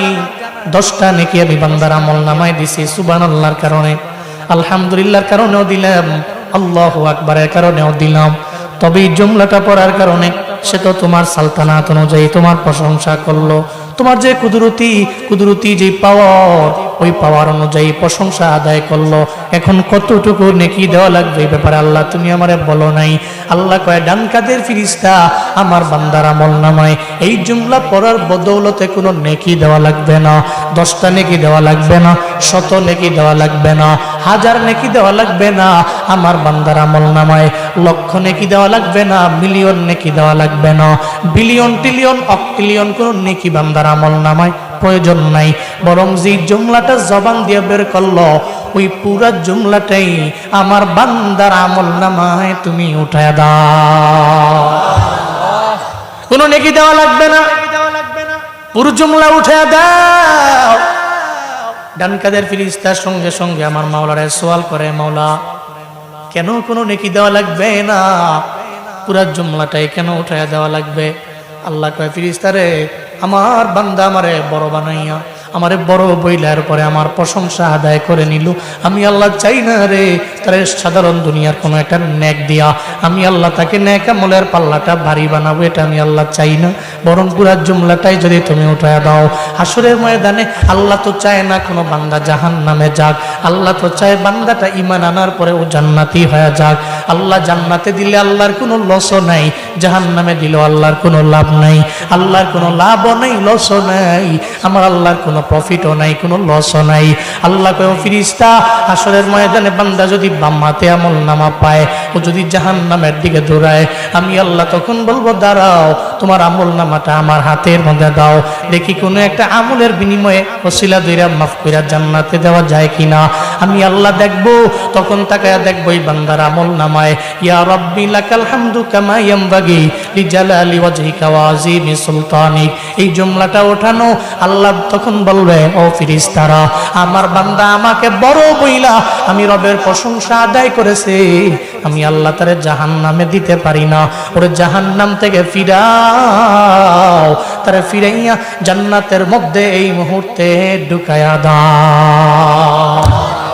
আতিনা ফি দারে দুনিয়া না হাসান, আতিনা ফি দারে উকবানা হাসান, ইয়া গিয়াসাল মুস্তাগীসি নাহদিনা লফদিখারা বিল উলুমে ওয়াল গিনা, হর গরিদে নেক তু তৈয়ার হ্যায় জুনা মাঙ্গে উস্ত তু বেজার হ্যায়। আল্লাহর প্রশংসা আদায় করো, তেলে ফায়দা। হাসরের ময়দানে আল্লাহ আমারে তোমারে মাফ করে জাহান্নাম থেকে ফিরে জান্নাতে দিতে পারে আমার আল্লাহ। তবে আল্লাহ শুকর আদায় করবো, হুজুর বলে গেছে খালি জুমলাটা এই বাক্যটা মুখস্থ করে বলবো তো আমল নামে উঠবে, আর মানে জান্নাত নামাজ লাগবে না। হ্যাঁ বাঙালি বাবরি বড় মারাত্মক, খালি চিন্তা করে যে কোন একটা উসিলা দিয়ে মাপ পাওয়া যায় কিনা, নামাজ টামাজ লাগবে না। এই আল্লাহর বান্দারা, লাগবে নামাজ, এটা তো মূল, এটা তো আসল, এগুলো হলো বোনাস। এই জুমলা জবান দিয়ে বের করলেন, এটা আপনার জন্য বোনাস, কিন্তু 5 ওয়াক্ত নামাজ হলো মূল। এই যে 3 তারিখে, মানে আজকে তো অলরেডি 2 তারিখ, কালকে 3 তারিখ রাত্রে লাইলাতুন নিসফি মিন শাবান, শবে বরাত যেটা হিসাবে আমরা চিনি, মুক্তির রাত, বারাতের রাত, বড় দামি রাত। ওই রাতের মাঝে আমল যেগুলা করবো এগুলা আমার আপনার জন্য বোনাস। এগুলা কি? এই রাতগুলো হলো বোনাস। লাইলাতুল বারাত, আবার লাইলাতুল কদর, এগুলা আমার আপনার জীবনে, আমার আপনার জন্য একটু বোনাস। তবে যেই বান্দা সারা বছর লাগাইয়া 5 ওয়াক্ত নামাজ করে, তার জন্য এই রাতটা মুক্তির রাত। অনেকে মনে করে নামাজের রাতের মধ্যে কেন নামাজ আদায় করব না? লাইলাতুল বারাতের আগের দিনও খবর নাই, পরের দিনও নামাজের খবর নাই। ও চিন্তা করে লাইলাতুল বারাতে আল্লাহর দরবারে কান্নু, মানে মাপ হয়ে যাবো। নামাজ আগেও পড়ে না, পরেও পড়ে না, এমন পাবলিক আছে না না? অথচ এটা সবার জন্য দামি। ওই রাতের বেলা বান্দা নিয়ত করে নিবেন, এমন এক রাত, ওই রাতের বেলা আমি আল্লাহর দরবারে কান্নাকাটি করে, রবের দরবার থেকে, আল্লাহর দরবার থেকে ইস্তেগফার করে, ক্ষমা প্রার্থনা করে, রবের দরবারে কান্নাকাটি করে নিজের জিন্দেগির গুনাহগুলোকে আমি মাফ করে আনিমু। এটাই তো প্রত্যেকটা মুসলিমে কামেলের মিশন হওয়া চাই। তবে এমন হবে না লাইলাতুল বারাতে কান্নাকাটি করলাম, এরপরে দিনের বেলা আমি আর রোজাই রাখলাম না, এরপরে আমি নামাজও পড়লাম না, এরপরে আমি আমলের লাইনে আগাইলাম না। এটা জীবনও কোনোদিন হবে না রে বাপ। লাইলাতুল বারাতে আমল করবেন, এর পরের দিনও নামাজ পড়া লাগবে। কিন্তু বাঙালি পাবলিক বড় মারাত্মক, লাইলাতুল কদরের রাতের বেলা তাবারুকের জন্য দৌড়ায়, লাইলাতুল বারাতে আমল কইরা তাবারুকের জন্য দৌড়ায়, এর আগের দিনও নামাজের। লাইলাতুল বারাত হচ্ছে আমার আপনার জন্য বোনাস। কালকে রাতের বেলা কি আমল করবেন শিখিয়ে দিয়ে যাই। 2টা হাদিস থেকে বের করছি 5টা বিষয়, দেখেন আপনি পারেন কিনা। কালকে রাতের বেলা প্রথমত আল্লাহ নবী বলছেন, ইদা কানা লাইলাতুন নিসফি মিন শাবান ফাকুমু লাইলাহা ওয়াসুমু নাহারাহা। যখন তোমরা লাইলাতুন নিসফি মিন শাবান পাও, কুমু লাইলাহা, ওই রাতের বেলা তোমরা দাঁড়াও। কিসে দাঁড়াও? নামাজে দাঁড়াও। নামাজের কিয়ামে লম্বা সময় দাও, রাত জেগে তুমি নামাজ আদায় করো। নাম্বার 1 হচ্ছে নামাজ পড়া। এটা নিয়ে অনেকে পেশ লাগাই দেয়, নির্দিষ্ট করে ফেলে 8 রাকাত পড়তেই হবে, 12 রাকাত পড়তেই হবে, নির্দিষ্ট করে ফেলে। দরকার কি আপনার? রাতের বেলা আপনি নামাজ পড়বেন, নির্দিষ্ট কেন? আপনি 40 রাকাত পড়েন না, কেউ মানা করছে? আপনি রাত জেগে আমল করেন, নির্দিষ্ট করাটা অন্যায়, করবেন না। আপনি নামাজ পড়েন, নবীজি বলছেন কুমু লাইলাহা, রাতের বেলা তুমি নামাজে দাঁড়াও, পড়ো, নামাজ পড়ো। এর মাঝে উল্লেখযোগ্য একটা নামাজ সালাতুল হাজাত। কালকে রাতে 2 রাকাত পড়বেন ইনশাআল্লাহ। আপনারা অনেকে গ্রামের মানুষ চিন্তা করে, হুজুর আমার জিন্দেগিতে আমার অভাব যায় না, অভাব অনটন যায় না। অনেকের মনের মধ্যে চিন্তা, হুজুর আমি ঋণগ্রস্ত হয়ে গেলাম, আমি ঋণ মুক্ত হইতে পারি না, পাগলের মতো হয়ে যায়। পোলাপান আইসা চায়, দিতে পারে না, সব জায়গায় টেনশন। এই চিন্তা নিয়ে দেখবেন গ্রামের মানুষের দ্বারে দ্বারে যায়, হুজুরের দরবারে যায়, হুজুর একটা আমল শিখা দেন, আমি ঋণগ্রস্ত হয়ে গেছি, আমি ঋণ মুক্ত হবার চাই। আপনাদের প্রত্যেকের জন্য কালকে রাতের বেলা একটা আমল শিখা দিয়ে যাই, পড়বেন 2 রাকাত সালাতুল হাজাত, মানে হাজতের নামাজ, নফল নামাজ। 2 রাকাতের নিয়ত করে আপনি দাঁড়ায় গেলেন, অনেকগুলা মত আছে। সালাতুল হাজাত পড়বেন, প্রথম রাকাতের মধ্যে আপনি সূরা ফাতিহা পড়লেন, এরপরে পড়বেন কুল ইয়া আইয়ুহাল কাফিরুন, এরপরে দ্বিতীয় রাকাতের মধ্যে সূরা ফাতিহা পড়লেন, পড়বেন কুল হুয়াল্লাহ সূরাতুল ইখলাস। 2 রাকাত নামাজ পড়লেন, এবার ওই নামাজের মধ্যে সিজদার মধ্যে যাইয়া আপনি আল্লাহর দরবারে কাঁদবেন আর বলবেন, ও আল্লাহ, আমি তো আরবিতে বলতে পারি না, আমার মায়ের ভাষা বাংলা, আমি তো মাদ্রাসার বারান্দায়ও যাই নাই। এই জামালগঞ্জের মুসলমানেরা, আপনি তো বাংলায় রবের দরবারে বলেন, আল্লাহ কি বাংলা জানে কি জানে না? আল্লাহ তো জানা আছে। আপনি আল্লাহর দরবারে বলেন, হে মালিক, সালাতুল হাজাতে আমি সিজদায় পড়ে তোমার দরবারে বলতেছি, তুমি চাইলে তো আমারে মাফ করে দিতে পারো, তুমি চাইলে আমার অভাব দূর করতে পারো, তুমি চাইলে আমার ঋণ মুক্ত বানাইতে পারো। সিজদার মধ্যে যা মন চায় বলেন রবের দরবারে। আপনি আরবি পারেন না, বাংলা জানেন, আল্লাহ তো আপনার মায়ের ভাষা জানে, আপনি আপনার মায়ের ভাষা দিয়ে রবের দরবারে বলবেন। এরপরে সালাম ফিরাইয়া আপনি মুনাজাত ধরবেন আল্লাহর দরবারে। আল্লাহ গো, আমার জিন্দেগির যত অভাব তুমি দূর করে দাও, আমার ছেলে নাই তুমি আমার ছেলে দাও, আমার মেয়ে নাই তুমি আমার মেয়ে দাও, সন্তান তুমি দিলা, সন্তানগুলো মানুষের মতো মানুষ হয় না, তুমি এদের মানুষের মতো মানুষ করে দাও আমার আল্লাহ। আল্লাহর দরবারে যদি মুনাজাত ধরে রবের দরবারে যদি বলতে পারেন, রে বাপ আমার কাছে মনে হয় আপনার জিন্দেগির যত চাহিদা আছে লাইলাতুল বারাতে রাতের বেলা আপনার এই নামাজের মাধ্যমে আল্লাহ পূরণ করে দিতে পারে কি পারে না? কারণ সবার খাজানায় কমতি আছে, একজনের খাজানায় কমতি নাই, তার নাম দুনিয়ার মানুষের ফুরায়া যায়, আমার আল্লাহর তো ফুরায়া যায় না। আপনি খালি আল্লাহর দরবারে নামাজের মধ্যে দাঁড়াইয়া একটু সিজদার মধ্যে যে রবের দরবারে বলেন তো পারবেন। তাহলে 1 নম্বরে আমি নামাজ পড়বো লাইলাতুল বারাতে, মানে কালকে রাতের বেলা। এরপরে 2 নম্বর, আমি কালকে রাতের বেলা আমি যে রোজা ডাকলাম, নামাজ পড়লাম, এরপরে দিনের বেলা আমি রোজা রাখবো। সুমু ইয়াউমাহা, আল্লাহ নবী বলেন দিনের বেলা তুমি রোজা রাখো, রোজা রাখলাম। এরপর 3 নম্বর আমল, কেন এগুলা করব? আল্লাহ নবী বলেন ফাইন্নাল্লাহা তাআলা ইয়ানজিলু ফিহা লিগুরুবিশ শামসি ইলা সামাঈদ দুনিয়া ফায়াকুল আলা মিন মুস্তাগফিরিন ফাগফিরলা, আলা মিন মুস্তারজিকিন ফারযুকহু, আলা মিন মুবতালান ফাওয়াফিয়াহু ফি, আলা কাযা আলা কাযা হাত্তা ইয়াতনুল ফাজর। চিল্লা পড়া যাবে কি মারহাবা? আল্লাহ নবী বলেন লাইলাতুল বারাত তো দামি রাত, ওই রাতের বেলা প্রথম আসমানে আমার মাওলার সন্ধ্যার পর থেকে চলে আসে আর বান্দারে ডাকতে থাকে, এই বান্দারা আলা মিন মুস্তাগফিরিন ফাগফিরলা। যেই বান্দা ইস্তেগফার করেনেওয়ালা ওই বান্দারে বলা হয় মুস্তাগফির বান্দা। আল্লাহ ওই বান্দারে ডাকে, এই গুনাহ করছো, আমি রবের দরবারে ফিরে আসো। তুমি আল্লাহর দরবারে চাও, আমি আল্লাহ তোমার জিন্দেগীর যত গুনাহ আছে সব গুনাহকে আমি আল্লাহ ক্ষমা করে দিব। আল্লাহ যদি আমার আপনারে মাফ করে দেয়, জামালগঞ্জের মানুষের যদি আল্লাহ পাক আমভাবে মাফ করে দেয়, তাহলে আমার আল্লাহর তো কোনো লসও নেই, কোনো লাভও নেই। ফায়াগফিরু লিমান ইয়াশা ওয়া ইউআযযিবু মান ইয়াশা। আল্লাহ কয় যারে মন চায় মাফ করি, আবার যারে মন চায় আযাবের মধ্যে গ্রেফতার করতে পারি। এটা তো আমি আল্লাহর কুদরতি পাওয়ার, এটা আমি আল্লাহর ক্ষমতা, এটা আমি আল্লাহর ইখতিয়ার, এটা আমি আল্লাহর ইচ্ছা।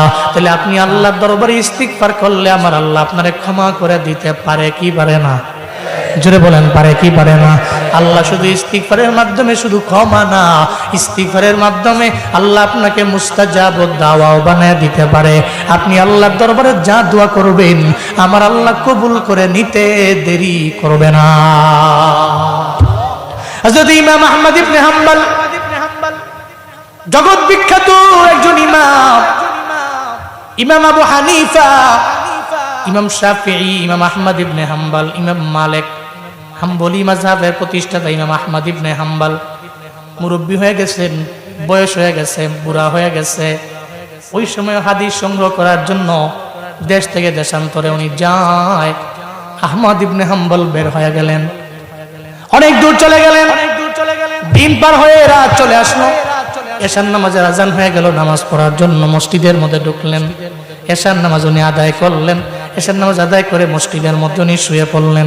ওনার মনে মনে চিন্তা হইল মসজিদের মধ্যে শুয়ে পড়ি, সারা রাত লাগে এখানে শুয়ে থাকবো, ফজরের নামাজের সময় আবার আমি বের হয়ে যাব, কারণ মসজিদের মধ্যেই তো নিরাপত্তা, সেফটি। কিন্তু নিয়ম কি, এশার নামাজ আদায় করার পরে মসজিদ তো আর খোলা থাকে না, মসজিদের খাদেমেরা তালা তোলা লাগায় তো সবাই বাড়ির মধ্যে চলে যায়। আহমদ ইবনে হাম্বল শুয়ে রইলেন। মসজিদের খাদেমরা দৌড়ে এসে ইমাম আহমদ ইবনে হাম্বল রে কয়, এই মুরব্বী, এখানে তো ঘুমানো যাবে না, আপনি এখান থেকে বের হয়ে যান। আহমদ ইবনে হাম্বল একটাবারের জন্য বলেন নাই, একটাবারের জন্য নিজের তারিফ দেন নাই, একটাবারের জন্য পরিচয় দেন নাই আমি ইমাম আহমদ ইবনে হাম্বল, আমাকে এত বড় কথা বলার দুঃসাহস তোমরা করতে পারো না। একটাবারের জন্য বলে নাই, ওনারা বলে নাই, বিনয় নিয়ে চলছে। এই কারণে আজও মানুষের দরবারে বেঁচে আছে না, মানুষের মুখে মুখে আজ আছে। কিন্তু আমরা হইলে কি করতাম? পাওয়ার জানো চিনো আমারে, চিনছে না, নতুন এরম একটা ভাব লইতাম। তুমি চিনছো না? দানের শীষ যে করে, নৌকা যে করে, জামাত যে করে, ওই নেতার পিছে ঘুরি আমি। চিনো না আমরা? না, আমি নেতার পিছনে ঘুরি আমি। এত বড় সাহস তুমি বের করে দিছো আমারে। এটা ভাব লইতাম আমরা, ঠিক কিনা বলেন?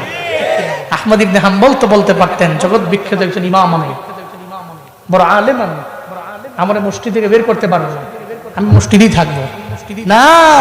একটা বারের জন্য এটা বলে নাই, সঙ্গে সঙ্গে মসজিদ থেকে বের হয়ে গেছে। সুবহানাল্লাহ, পকেটে থুন বাড়ি যায় কই আমি বের হয়ে গেছে, সঙ্গে সঙ্গে বের হয়ে গেছে। ওয়াইবাদুর রাহমানিল্লাযীনা ইয়ামশুনা আলাল আরদি হাওনা ওয়া ইযা খাতাবাহুমুল জাহিলুনা ক্বালু সালামা। চিল্লা পড়েন আল্লাহু আকবার। এটাই তো রহমানের বান্দাদের গুণ হবে। যেই বান্দা রহমানের খাঁটি বান্দা, ওই বান্দা তো জীবনও কোনদিন তাকাব্বুরের ভাব নিয়ে চলে না, ও তো বিনয় নিয়ে চলে। আহমদ ইবনে হাম্বল বের হয়ে গেলেন, যাইতে যাইতে একটা বাজারের মধ্যে গেলেন। ওই বাজারের মধ্যে যা দেখে দোকান সব বন্ধ হয়ে গেছে, তবে একটা দোকান খোলা আছে। ওই দোকানের নৌজওয়ান দোকানদার ও রুটি বানায়। দেখো এই রুটি বিক্রেতা, আমি তোমার দরবারে আইলাম, বাজারে আইলাম, সব দোকান বন্ধ হয়ে গেছে রে, তোমার দোকান কেন বন্ধ হয় না? মনে হয় আপনি বাজারে নতুন, জীবনে কোনোদিন এই বাজারে আপনি আসেন নাই। বাজারের সব লোকেরা চইলা যায়, আমি রাতের বেলা যাই না, রাতের বেলা আমি দোকানটা ওপেন রাখি। এই দোকানের মধ্যে আমি রুটি বিক্রি করি, সারা রাত লাগে আমার দোকানটা ওপেন থাকে। আপনি বাজারে যেহেতু নতুন, এই ব্যাপারে জানা নাই, আমার একটু রাখবানি তোমার দোকানের মধ্যে, অসুবিধা নাই। আপনি মুরব্বী মানুষ, আপনি যেহেতু আগন্তুক আবার পথিক, আপনি আমার দোকানের মধ্যে থাকতেই পারেন। ইমাম আহমদ ইবনে হাম্বল দোকানের মধ্যে বসাইল। আহমদ ইবনে হাম্বল শুনতেছেন, ওই রুটি বিক্রেতা তার একটা কন্টিনিউ আমল দেখে আহমদ ইবনে হাম্বলের মাথায় নষ্ট হয়ে গেছে। ও তো রুটি যখন বানায় তখনও বলে আস্তাগফিরুল্লাহ, শুধু তাই না, আবার যখন ওই খামির বানায় তখনও পরে আস্তাগফিরুল্লাহ, আবার যখন রুটিটা খোলার মধ্যে দেয় তখনও পরে আস্তাগফিরুল্লাহ, ওই রুটি যখন কোনো মানুষের দরবার হাতের মধ্যে দেয় তখনও পরে আস্তাগফিরুল্লাহ, আবার যখন ওই রুটিটা বিক্রি করার পরে যে টাকাটা পায় ওই টাকাটা যখন হাতের মধ্যে নেয় তখনও আস্তাগফিরুল্লাহ, শুধু তাই না, ওই টাকাটা যখন তার ডয়ারের মধ্যে রাখে তখনও পরে। আহমদ ইবনে হাম্বল অবাক হয়ে গেলেন, কিরে নওজোয়ান, কি এমন আমল করতেছো? আমি তো পারি না, তুমি তো আস্তাগফিরুল্লাহর আমল করতেছো, আবার তুমি রুটি হাতের মধ্যে নাও, এটা পড়ো, সব সময় গেলে এটা পড়ো, এটা পড়ে তোমার কি ফায়দা হয়, কি উপকার হয়? আমি আপনারা চিনি না, জানি না, তবে আমি আপনাকে বলি আস্তাগফিরুল্লাহর এই আমলের কারণে আমার জিন্দেগিতে আমি আল্লাহর দরবারে যত দোয়া করেছি আমার আল্লাহ ফিরে দেয় নাই, শুধু তাই না, আমার আল্লাহ মায়া করে আমার মুস্তাজাবুদ দাওয়া বানিয়ে দিয়েছেন। আমি আল্লাহর দরবারে যা বলেছি আমার আল্লাহ আমার জীবনের একটা দোয়াও খালি ফিরে দেয় নাই। চিল্লা পড়া যাবে কি সুবহানাল্লাহ? আমি আল্লাহর দরবারে যা বলেছি আল্লাহ তো ফিরে দেয় নাই, আমি রবের দরবারে যা বলেছি সব আল্লাহ কবুল করে নিছেন। আমার আস্তাগফিরুল্লাহ আমলের বদৌলতে আল্লাহ পাক কবুল করে নিছে। আগন্তুক মুসাফিরের জন্য আমি এটা পড়ি, শুধু তাই না, এখন খালি আমার জীবনে একটাই স্বপ্ন বাকি আছে, আমি আল্লাহর দরবারে আবদার জানাইলাম, আল্লাহ সব দোয়া কবুল করেছেন, তবে একটা দোয়া আমার কবুল করেন নাই। বলো ওই দোয়াটা কি? ওই দোয়াটা হইল, আমি আল্লাহর দরবারে আবদার জানাইছি, আল্লাহ গো এই এলাকার মধ্যে নাকি একজন ইমাম আছে এই দেশের মধ্যে, ইমাম আহমদ ইবনে হাম্বল, আমি তাহার দরবারে একবার যাব, আমি তার সঙ্গে মোলাকাত করব, আমি তার দরবার থেকে একটু দোয়া নিব। আল্লাহর দরবারে এই দোয়াটা করেছি, আল্লাহ আমার এই দোয়াটা কবুল করে নাই। আহমদ ইবনে হাম্বল কয়, আই নওজোয়ান, তোমার আস্তাগফিরুল্লাহ আমলের কারণে আল্লাহ তোমার দোয়া এমন ভাবে কবুল করে নিছে, আহমদ ইবনে হাম্বলের দরবারে তোমারে মাওলা নেয় নাই, তোমার ইস্তিগফারের আমলের বদৌলতে আল্লাহ আহমদ ইবনে হাম্বলের তোমার দোকানের মধ্যে আইনা দিছে। আমি সেই ইমাম আহমদ ইবনে হাম্বল। চিল্লা পড়া যাবে কি মারহাবা? আরো জোরে চিল্লা আল্লাহু আকবার। আমি তো সেই ইমাম। নওজোয়ান কয়, আমি তো আপনার সঙ্গে মোলাকাতের জন্য আমার জীবনে আমি আল্লাহর দরবারে বহুতবার আমি আল্লাহকে বলছি, কিন্তু মাওলার কি খেলা রে, আহমদ ইবনে হাম্বলের দরবারে আল্লাহ নওজোয়ারে নেন নাই, বরং তার দোকানের মধ্যে আনছে। শুধু তাই না, আহমদ ইবনে হাম্বল ওই দোকানের মধ্যে 1-2 ঘন্টা থাকবে এমন না, সারা রাত লাগাইয়া তার সামনে থাকবে, জনমের দেখা দেখা নিবে। ইস্তিগফারের আমলের কারণে আল্লাহ পাক বান্দার দোয়া এমন ভাবে কবুল কইরা নেয়, পড়া যাবে কি সুবহানাল্লাহ। তো 1 নম্বরে গুনাহ মাফ হয়ে যায়, 2 নম্বরে আপনি মুস্তাজাবুদ দাওয়া হয়ে যাবেন। আর যদি এই ইস্তিগফারটা লাইলাতুল বারাতে হয় তো নূরুন আলা নূর, না সুবহানাল্লাহ। এজন্য কালকের 3 নম্বর আমল হবে রবের কাছে ইস্তিগফারের আমল। বেশি বেশি আল্লাহর দরবারে চিন্তা করে বল, আল্লাহ আমি তো গুনাহ করছি, অন্যায় করছি, অপরাধ করছি, তুই মাফ করে দাও, এটা আল্লাহর দরবারে বলা। শুধু তাই না, আল্লাহ আমি মুস্তারজিকিন ফারজুকহু, এটা ঢুকে গেছে সালাতুল হাজাতে। আল্লাহ ডাকে রিজিক চাও, আমার কাছে চাও তো আমি দিব। আপনি সালাতুল হাজাতে সিজদায় গিয়া বলছেন না আল্লাহ অভাব দূর করে দাও, তা আল্লাহ তো রাতের বেলা ডাকতেছে আপনারা, এই তো রিজিক দরকার, চা আমি দিব। আপনি চাইবেন তো আল্লাহ দিবেন ইনশাআল্লাহ। আল্লাহ আপনি মুবতালান ফাওয়াফিয়াহু, আপনার অসুস্থতা জমিনের কোনো ডাক্তার ভালো করতে পারে না, আপনি আল্লাহর দরবারে বলেন, ডাক্তারের ডাক্তারকে আল্লাহ, উনি তো আপনার যত বড় অসুস্থতা এটাকে সুস্থতায় কনভার্ট করতে পারে না, পারে না, পারে না। তাহলে 3 নাম্বার পাইলাম, আল্লাহর দরবারে গুনাহ থেকে মাফ চাইব, আল্লাহর দরবারে রিজিক চাইব, আল্লাহর দরবারে অসুস্থতা থেকে সুস্থতার নিয়ামত আল্লাহর দরবারে চাইব। এটা 3 নাম্বার। নাম্বার 1 নামাজ দাঁড়াইলাম, 2 নাম্বার রোজা রাখলাম, 3 নাম্বারে আল্লাহর দরবারে এগুলো চাইলাম। 4 নাম্বার আমল, এটা আম্মা জান আয়েশা থেকে বর্ণনা। আম্মা জান আয়েশা বলেন, নবী করিম সাল্লাল্লাহু আলাইহি ওয়াসাল্লাম একদিন রাতের বেলা আমার হুজরা মুবারাকে আসলেন। আল্লাহর নবীজি আমার ঘরের মধ্যে ঢুকলেন, ঢোকার পরে নবীজি আমার ঘরের মধ্যে আসার পরে ওনার জুব্বা মুবারক উনি খুললেন। আমি বুঝতে পারলাম নবীজি আমার ঘরের মধ্যে আসছেন, ঘরের মধ্যে থাকবেন আজকে আমার নবীজি। রাতের বেলা যেহেতু জুব্বা মুবারক ঘরের মধ্যে আয়েশা খুলে ফেললেন, কিন্তু একটু পরে আবার নবীজি জুব্বা মুবারক পরলেন। জুব্বা পইরা আবার আমার মায়ার নবী ঘর থেকে বের হয়ে গেলেন। আম্মা জান আয়েশার আত্মমর্যাদায় লাগলো, গায়রতের মধ্যে লাগলো। নবীজি আমার ঘরের মধ্যে আসলো, জুব্বা পরলো, জুব্বা খুললো, আবার পইরা বের হয়ে গেল। এর মানে অন্য কোনো বিবির ঘরের মধ্যে গেছে। আম্মা জান আয়েশা আত্মমর্যাদায় লাগলো, উনি নবীকে বের করার জন্য বের হয়ে গেলেন। অন্যান্য বিবিদের ঘরের মধ্যে গেলেন, পায় না। মসজিদে নববীতে গেলেন, পায় না। একটা পর্যায়ে তাকায় দেখে আমার মায়ার নবী জান্নাতুল বাকির পাশে দাঁড়াইয়া আল্লাহর দরবারে কান্নাকাটি করে আর বলে, মাওলা এই জান্নাতুল বাকিতে আমার কত সাহাবা এই জান্নাতুল বাকির মধ্যে শুয়ে আছে, মাওলা রে তুমি আমার এই সাহাবীদেরকে তুমি মাফ করে দাও, তুমি এদের ক্ষমা করে দাও।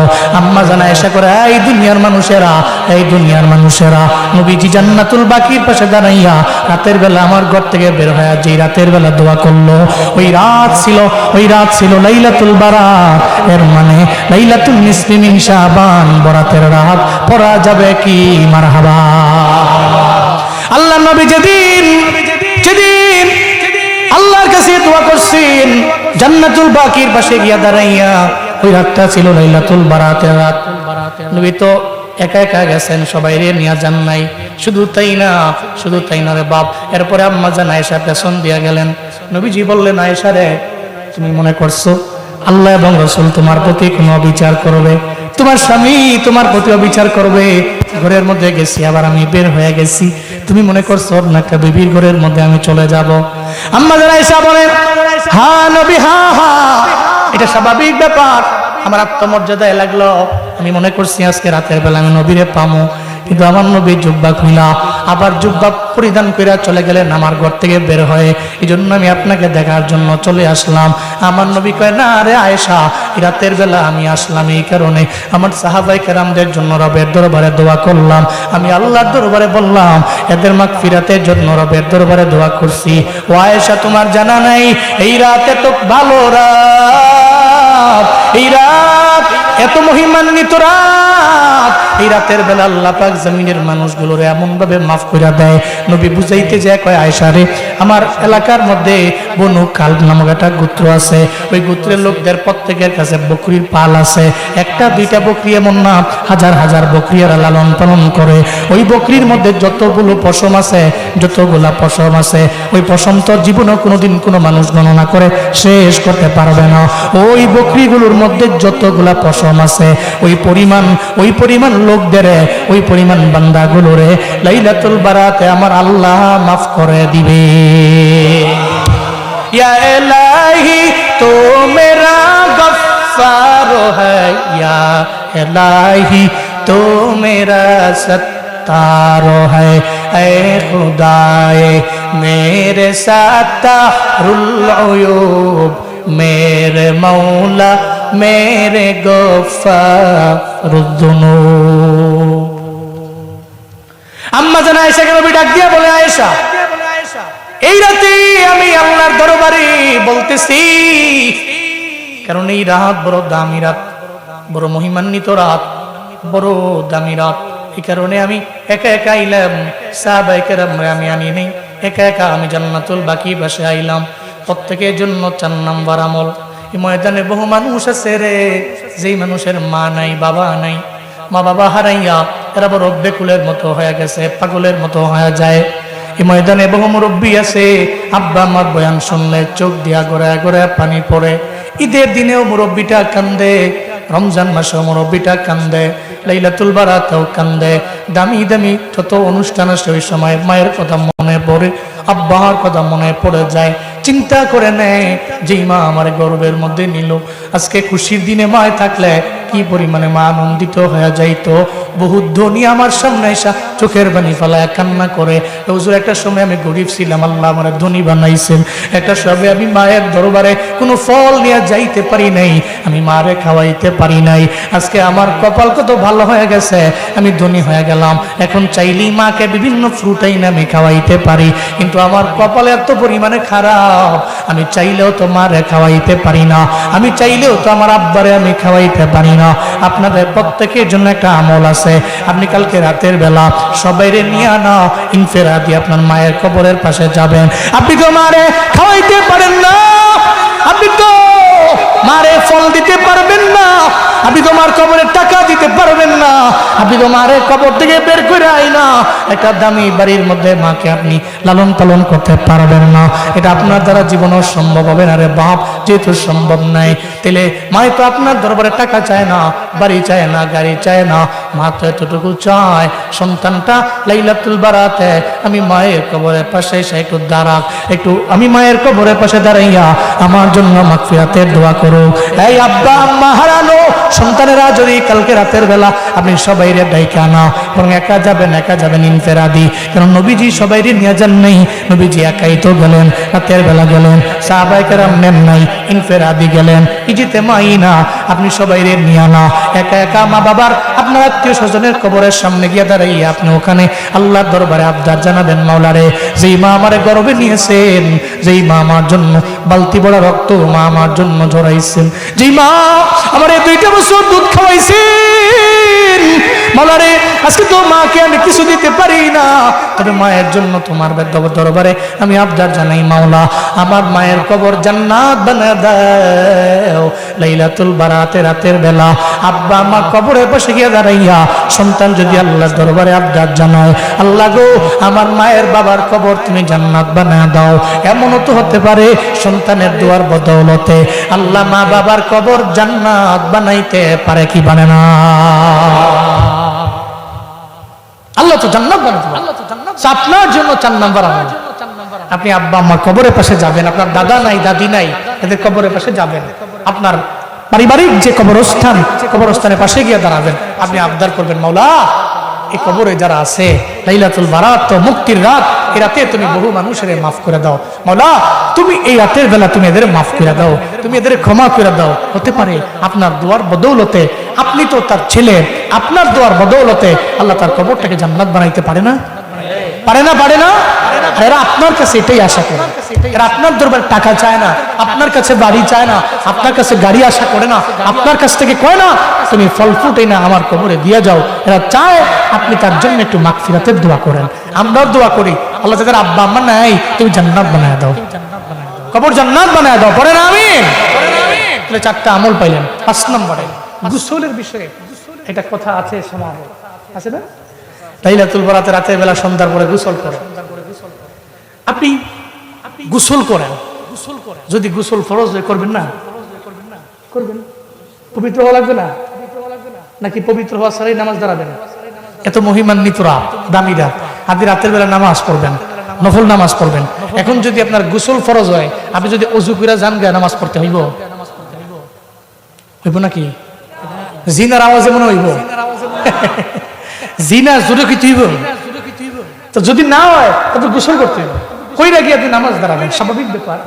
আরেকজনের গোসল ফরজ না, অপবিত্র এমনি হইছে, হয়তো কোথাও গেছিল, দিয়া লাইছে, বুঝেন না কি দিয়া লাইছে, ভেঙ্গে ভেঙ্গে সব কম যেত না, দিয়া লাইছে আর কি, বেরিয়ে গেছে গা, তখন তো অজু ছুটে গেছে গা, তো হ্যাঁ অজু করলেই তো হয়, হ্যাঁ অজু করবে তো নামাজ দাঁড়ায় যাবে, স্বাভাবিক ব্যাপার। কোন ব্যক্তি অপবিত্র হয়েছে, পবিত্র হওয়ার জন্য অজু, গোসল, তায়াম্মুম, অজু, গোসল, তায়াম্মুম। যেন পানির লেশ মাত্র নাই, কোথাও পাচ্ছে না, ওখানে কি তায়াম্মুম। আচ্ছা, এখন আপনি আসেন, কালকে রাতের বেলা সন্ধ্যার পর থেকে আপনি সন্ধ্যা 8টাতে আপনি আমল করবেন। যদি আপনার গোসল ফরজ হয় গোসল করবেন। আপনি যদি মনে করেন যে অজু করলে আপনি পবিত্র হবেন, অজু করবেন। যদি আপনি মনে করেন যে আপনার ডানে বামে কোথাও পানি নাই, পানির 14 গোষ্ঠীও নাই, লেশ মাত্র নাই, তাহলে আপনি তায়াম্মুম করবেন। পবিত্র হওয়ার জন্য এই 3টা বিষয় দিয়ে করলেই আপনার জন্য কাফি, পবিত্র হয়ে গেলেন। নামাজ পড়ার জন্য শর্ত গোসল না, নামাজ পড়ার জন্য শর্ত অজু না, নামাজ পড়ার জন্য শর্ত তায়াম্মুম না, নামাজ পড়ার জন্য শর্ত পবিত্র হওয়া। কি হওয়া? এবার আপনি পবিত্র হইলেন, যেই মাধ্যমে হন আপনি হন পবিত্র হইয়া নামাজে দাঁড়াইলেন। এটা নিয়ে মতবিরোধ করার প্রয়োজন পড়ে? তাহলে 5টা বিষয় পেলাম। নাম্বার 1 পেলাম রাতের বেলা আমরা নামাজ পড়বো। 2 নাম্বার রোজা রাখবো। 3 নম্বরে আমরা আল্লাহর দরবারে ইস্তিগফার, আল্লাহর দরবারে রিজিক চাওয়া, আল্লাহর কাছ থেকে অসুস্থতার নিয়ামতের জন্য সুস্থতা কামনা করে দোয়া করা, এগুলা করব 3 নম্বরে। 4 নম্বরে আব্বা আম্মা না থাকলে, পরিবারের কেউ চলে গেলে এদের মাকবারার পাশে গিয়ে দাঁড়াইয়া এদের জন্য একটু দোয়া করব। 5 নম্বরে রাতের বেলা আমলের জন্য আমরা পবিত্র হয়ে নিব ইনশাআল্লাহ। আল্লাহ আমাদের সব ভাইকে আমল করার তৌফিক দান করেন। আরো জোরে চিল্লে আমিন। আর আল্লাহর দরবারে বলুন, আল্লাহ বহুত মানুষকে তুমি মাফ করে দিবা, তো আমারে যদি মাফ করে দাও, তোমার তো লস নাই, তুমি আমাদের সব ভাইকে মাফ করে দাও।